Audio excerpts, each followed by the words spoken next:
اردو اور ہندی دونوں زبانیں ہندوستان کے مختلف لوگوں کے درمیان عام طور پر بولی جاتی ہیں اور ان میں کئی مماثلتیں ہیں۔ یہاں 10 اہم مماثلتیں دی گئی ہیں۔ نمبر 1، ادائیگی، پروننسیشن۔ اردو اور ہندی کے الفاظ کی ادائیگی زیادہ تر ایک جیسی ہوتی ہے، خاص طور پر عام بول چال میں۔ نمبر 2، الفاظ اور لغت۔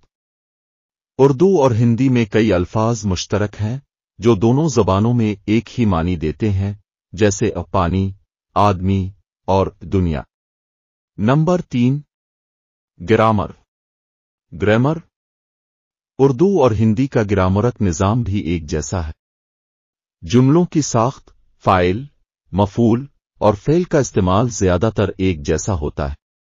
نمبر 4، جنس کی تفریق، جینڈر۔ دونوں زبانوں میں جنس کے الفاظ، مذکر اور مؤنث کا طریقہ ایک جیسا ہے، جیسے لڑکا، لڑکا، لڑکی۔ نمبر 5، گنتی، نومرلز۔ اردو اور ہندی میں گنتی ایک جیسی ہے۔ دونوں میں 1، 2، 3، 4 وغیرہ کا استعمال ہوتا ہے۔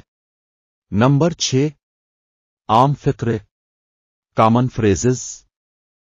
ہندی اور اردو کے روزمرہ کے معاملات میں استعمال ہونے والے فقرے بھی مشترک ہیں، جیسے کیسے ہو، کیا کر رہے ہو وغیرہ۔ نمبر 7، ضمیر، پروناؤنس۔ اردو اور ہندی میں ضمیر میں تو، تم، وہ، ہم کا استعمال بھی یکساں ہے۔ نمبر 8، محاورے اور کہاوتیں۔ کئی محاورے اور کہاوتیں اردو اور ہندی میں مشترک ہیں جو ایک ہی معنی میں سمجھے جاتے ہیں، جیسے دودھ کا دودھ، پانی کا پانی۔ نمبر 9، لوگوں کے نام۔ دونوں زبانوں میں عام طور پر استعمال ہونے والے لوگوں کے نام مشترک ہیں، جیسے امیت، راہل، عائشہ اور نسیم۔ نمبر 10، بول چال کا اثر۔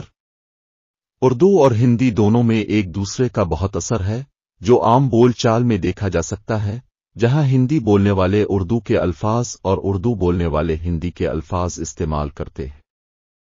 ان دونوں زبانوں کے درمیان یہ قریبی تعلق ہونے کی وجہ سے اکثر انہیں ایک ہی ثقافتی زبان کا حصہ سمجھا جاتا ہے۔